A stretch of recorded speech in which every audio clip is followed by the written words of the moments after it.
Hi, welcome back. Now, today we'll talk about the concept of heat capacity. The heat capacity is not anything new or anything different to what you have studied till now in thermodynamics. It's just one more dimension of representing the heat, right? जैसे हम system की heat को अलग अलग तरह से represent करते हैं, heat provided at constant pressure, heat provided at constant volume, उसी के कंटिन्यूएशन में हीट का एक और डायमेंशन है। ठीक है, हीट को रिप्रेजेंट करने का एक और तरीका है। बेसिकली बात इतनी सी है कि जब भी आप किसी सिस्टम को हीट प्रोवाइड करते हो तो उसका टेम्परेचर बढ़ जाता है, और जब उस सिस्टम से हीट विड्रॉ करते हो तो उसका टेम्परेचर कम हो जाता है। अब यहाँ पे एक थोड़ा कंसेप्ट समझना पड़ेगा आपको। एक चीज को डेवलप करो अपने दिमाग में। मैंने ऑयल लिया है और वाटर लिया है, दोनों को same amount of heat provide किया। समझ रहे हो ना आप बात को? मैं आपसे कह रहा हूं कि एक वेसल में मैंने ऑयल लिया है, दूसरे वेसल में मैंने वाटर लिया है, और दोनों को मैं same amount of heat provide करता हूं। तो क्या दोनों के टेम्परेचर में जो चेंज है वो सेम होगा क्या? ऐसा नहीं होता, राइट? इसका मतलब जो हीट कैपेसिटी होती है वो नेचर ऑफ सब्सटेंस पे डिपेंड करती है। हीट प्रोवाइड करने पे टेम्परेचर में कितना चेंज होगा, certain amount of heat provide करने पे किसी सब्सटेंस के टेम्परेचर में कितना चेंज होगा, ये उसके नेचर ऑफ सब्सटेंस पे डिपेंड करता है। अगर मैं वाटर और ऑयल लेके उन्हें same amount of heat provide करता हूं तो उनके टेम्परेचर में होने वाला चेंज सेम नहीं होता है। ओके, दूसरी बात, इसका मतलब ये हो गया कि हर सब्सटेंस की हीट कैपेसिटी अलग होती है। हीट प्रोवाइड करने पे उसके चेंज होने वाले टेम्परेचर का रेट अलग अलग होता है। ठीक है, इसके बारे में और बात करेंगे थोड़ी देर बाद, राइट? दूसरी बात यहाँ पे अराइज होती है कि मैंने वाटर लिया दो वेसल में, 100 ml and 10 litre, 100 ml and 10 litre water लिया। दोनों का टेम्परेचर सेम है, दोनों को same amount of heat provide किया, राइट? तो क्या दोनों के टेम्परेचर में चेंज सेम होगा क्या? I repeat my point. 100 ml water, 10 litre water, मतलब एक कप में वाटर लिया और एक बकेट में वाटर लिया। एक कप और एक बकेट में जो वाटर लिया है, दोनों को हम same amount of heat provide करते हैं। दोनों का इनिशियल टेम्परेचर सेम है, 25 डिग्री सेल्सियस। दोनों को same amount of heat supply करते हैं। तो क्या दोनों के टेम्परेचर में चेंज सेम होगा? Answer is no.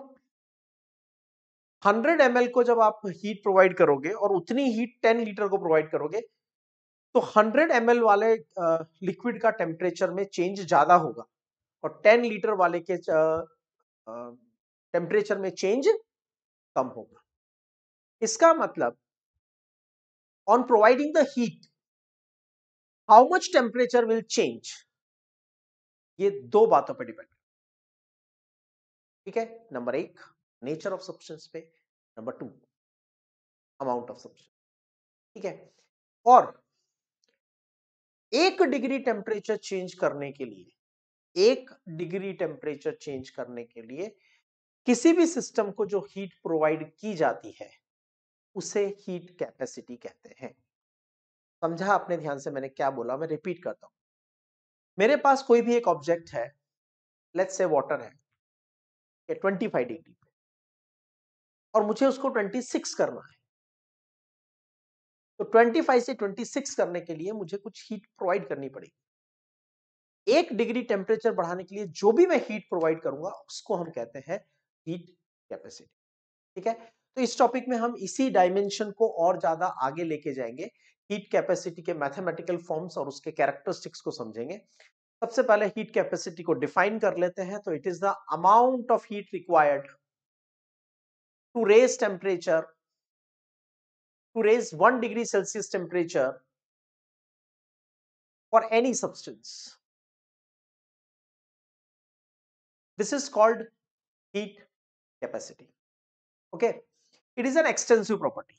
अभी बताया था मैंने आपको, 100 ml वाटर का टेम्परेचर बढ़ाना है और 10 लीटर वाटर का टेम्परेचर बढ़ाना है, तो दोनों केसेस में आपको टेम्परेचर अगर बढ़ाना है तो different amount of heat required होगी, सेम अमाउंट ऑफ हीट से उनका टेम्परेचर में चेंज नहीं किया जा सकता। मतलब अगर 100 ml वाटर को मुझे बॉईल करना है 25 से 100 और 10 लीटर वाटर को बॉईल करना है, तो ऑब्वियसली 10 लीटर वाटर को मुझे ज्यादा हीट प्रोवाइड करनी पड़ती है।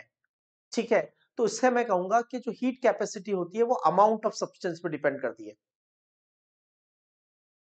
Right. So it is an extensive property. Okay, it is a path function. Path function का मतलब यह है कि अगर मुझे किसी सब्सटेंस का 1 डिग्री टेम्परेचर बढ़ाना है तो मुझे हीट प्रोवाइड करनी पड़ेगी। जो भी मैं हीट प्रोवाइड करूंगा वो किस पे डिपेंड करेगी? Number one, nature of substance. Number two, amount of substance. Number three, the method by which it is being provided. Am I providing heat at constant pressure और am I providing heat at constant temperature, right? Sorry, constant pressure और constant volume. और am I providing it by which method I am providing the heat, keeping the, कौन सा process use करके मैं heat provide करता हूं, उसके basis पे हीट कैपेसिटी वेरी करती है। और आपने पहले भी पढ़ रखा है, हीट एंड वर्क दो पाथ फंक्शन होते हैं, हीट और वर्क स्टेट फंक्शंस नहीं होते हैं। ठीक है, तो heat capacity is a type of heat, right. You provide some amount of heat, some temperature increases, तो ये तो हो गई normal heat. You provide some heat and temperature changes by 1 degree, तो उस हीट को हम क्या बोल देते हैं? Heat capacity. तो हीट कैपेसिटी तीन चीजों पे डिपेंड करती है। Number one, how it is being provided at constant pressure, at constant volume, क्या मेथड यूज कर रहे हो उस पर डिपेंड करती है। नेचर ऑफ सब्सटेंस पे डिपेंड करती है और अमाउंट ऑफ सब्सटेंस पे भी डिपेंड करती है, राइट। समझो ध्यान से, मैंने कोई सब्सटेंस लिया है, लेट्स से वाटर और आयरन और एनीथिंग, एक सब्सटेंस लिया है जो एम ग्राम सब्सटेंस है, right? 5 gram, 10 gram, 20 gram, some certain amount of substance I have taken and its temperature is right now is T1. Okay, I provide Q joule heat. Q joule heat is provided to the system. Okay, and we check. हम बस इतना notice करेंगे कि हमने कितनी heat provide की है, कितने जूल हीट प्रोवाइड किए, और उसके बाद हम ये देखेंगे कि उसके टेम्परेचर में फाइनल टेम्परेचर कितना हो गया, राइट। तो अभी क्या हुआ, when Q joule heat is provided,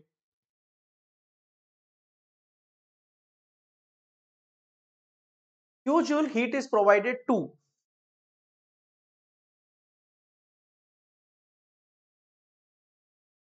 m gram substance,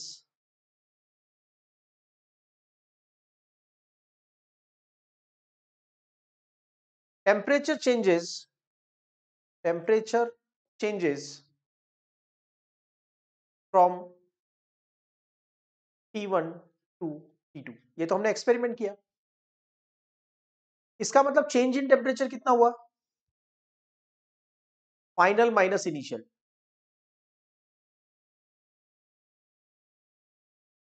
तो हम ऐसा बोल सकते हैं ना, delta T degree Celsius temperature changes, delta T degree Celsius temperature changes bye Q joule heat। So so 1 degree Celsius temperature will change by Q divided by delta T, right. Heat को major करने के लिए unit use करेंगे joule, temperature के लिए use कर सकते हैं डिग्री सेल्सियस, तो हम इसको बोल देंगे जूल पर डिग्री सेल्सियस या फिर जूल पर केल्विन। अच्छा एक बात बताओ, यहां जो मैंने डेल्टा टी लिया है, This delta T should be taken in degree Celsius or it should be taken in Kelvin? How should I take delta T? Should I take it in degree Celsius or should I take it in Kelvin? Any unit you can use. Because here you are not using temperature. जब हम किसी numerical में temperature use करते हैं तो हमेशा kelvin temperature, absolute temperature use करते हैं। लेकिन जब डिफरेंस इन टेम्परेचर यूज करना होता है तो आप डिग्री सेल्सियस या केल्विन कुछ भी यूज कर सकते हो। देखो ध्यान से सुनो, सपोज टेम्परेचर 27 से 28 डिग्री सेल्सियस हो गया, तो T1 का वैल्यू कितना हुआ 27 डिग्री सेल्सियस और T2 का वैल्यू कितना हुआ 28 डिग्री सेल्सियस, तो डेल्टा टी का वैल्यू कितना हुआ 1। अब इसको केल्विन में कन्वर्ट करो तो 300 केल्विन और ये 28 प्लस 273 301 केल्विन, तो दोनों का डिफरेंस कितना आया 1। तो क्या फर्क पड़ता है? अगर आप डिफरेंस इन टेम्परेचर यूज कर रहे हो तो आपको यूनिट में कंफ्यूज होने की जरूरत नहीं है। डिफरेंस इन टेम्परेचर के लिए आप डिग्री सेल्सियस या केल्विन दोनों यूज कर सकते हो। ठीक है, तो इसका मतलब क्या कंक्लूजन निकला? हमारे पास कंक्लूजन ये आया that Q divided by delta T joule पर kelvin is heat capacity. Why? Because 1 degree Celsius temperature increases by Q divided by delta T amount of heat. समझ में आ गया?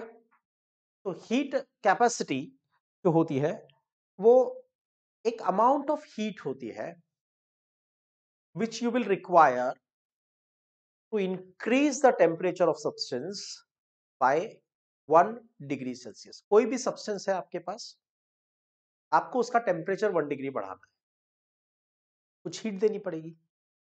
1 डिग्री टेम्परेचर बढ़ाने के लिए जो हीट आपने प्रोवाइड की उसको आप बोल देते हो हीट कैपेसिटी।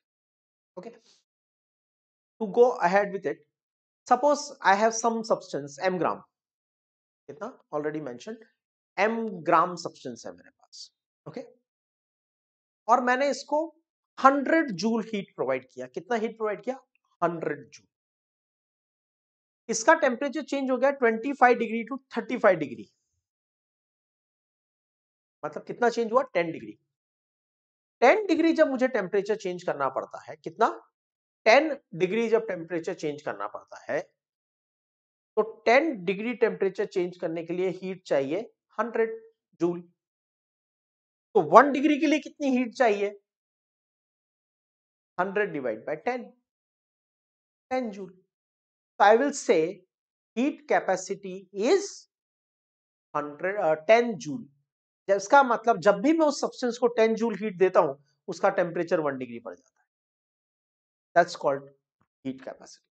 ठीक है, तो important takeaways about the heat capacities are, एक तो इसकी डेफिनेशन, किसी सब्सटेंस का टेम्परेचर 1 डिग्री बढ़ाने के लिए जो हीट रिक्वायर्ड होती है उसको हीट कैपेसिटी कहते हैं।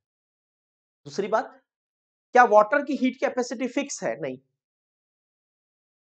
कम वाटर का टेम्परेचर बढ़ाना है तो कम हीट चाहिए, ज्यादा वाटर का टेम्परेचर बढ़ाना है तो ज्यादा हीट चाहिए। ओशन का टेम्परेचर 1 डिग्री बढ़ाना है, ओशन के वाटर का टेम्परेचर 1 डिग्री बढ़ाना है, तो obviously the amount of heat required will be different compare to if you want to increase the temperature of a glass of water.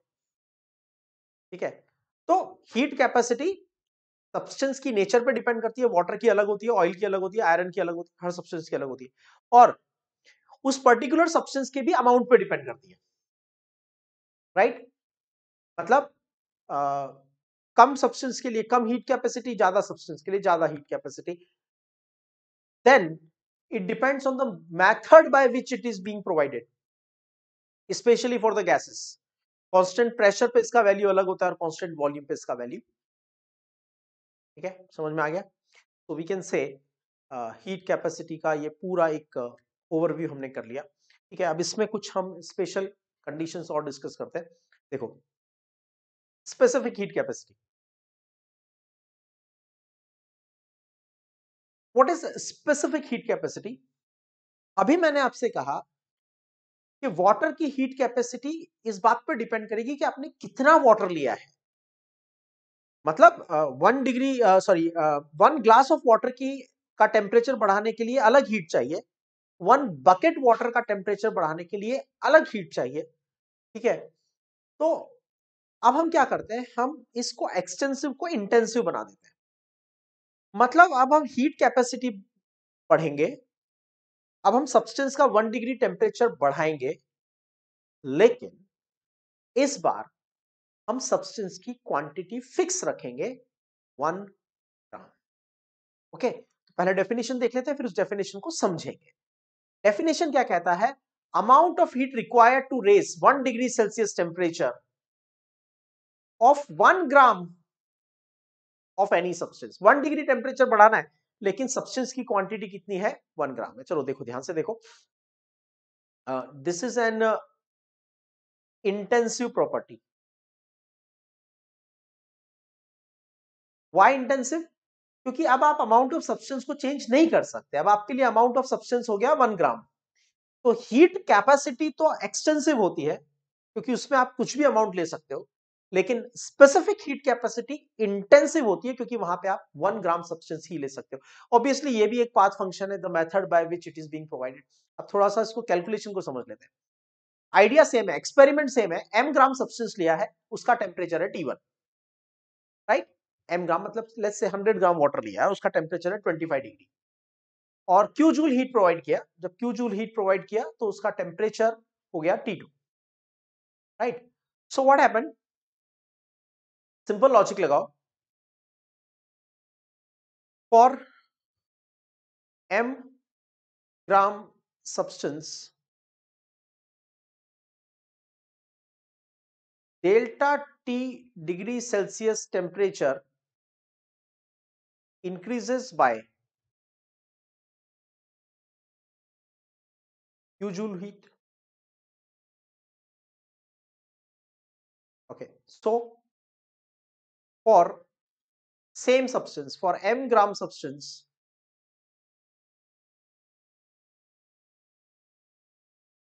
for m gram substance, 1 degree Celsius temperature will increase by,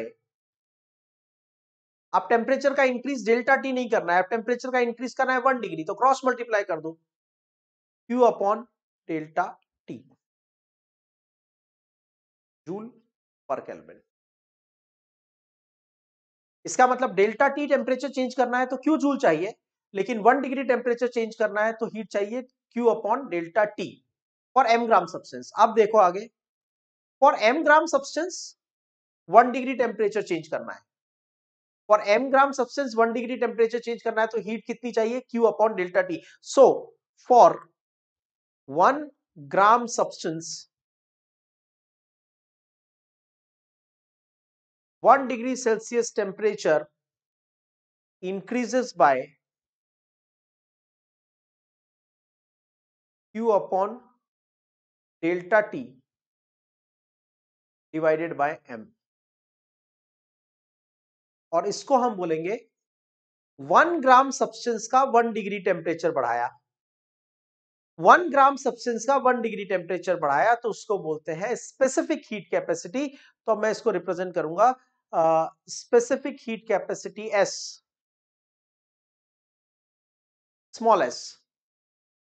specific heat capacity S is equal to Q upon delta T divided by M, और I can write, इसको cross multiply कर दो, Q is equal to M S delta.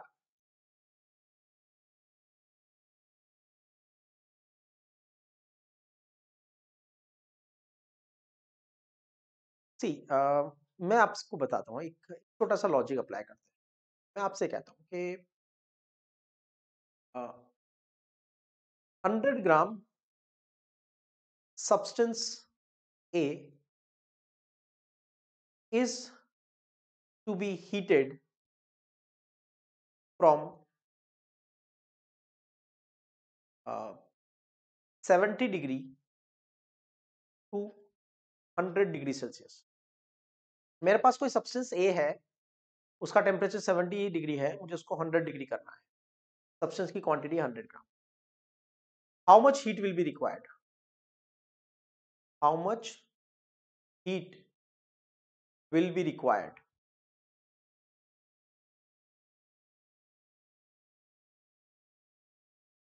और उन्होंने कहा उस particular substance की specific heat capacity है 0.6 जूल पर केल्विन पर ग्राम। तो हमें पता है Q is equal to M S delta T.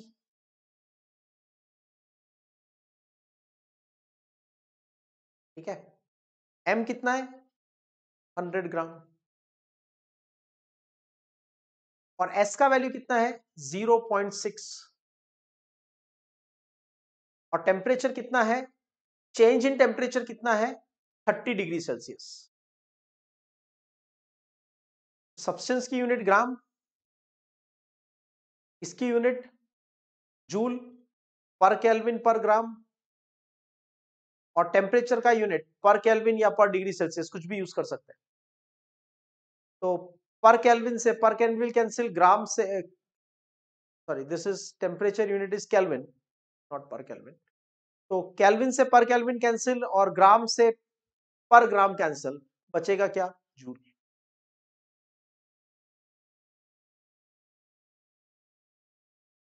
Right, so we can say this much heat will be required, right, to increase the temperature. 1800 joule heat will be required to increase the this condition, right? तो आपको basically ये समझना है कि S का मतलब क्या होता है। S का मतलब ध्यान से दिमाग में फिट कर लो, amount of heat required to increase 1 degree Celsius temperature for 1 gram substance। अच्छा एक बात बताओ, एस का मतलब तो आपको पता है, एम एस का मतलब क्या होगा? एस का मतलब तो हो गया amount of heat required to increase 1 degree Celsius temperature for 1 gram substance. इसको बोल देते हैं स्पेसिफिक हीट कैपेसिटी। एमएस क्या होगा? तो एमएस को हम क्या लिखेंगे? इसको एम से मल्टीप्लाई कर दो, तो 1 ग्राम की जगह क्या हो जाएगा?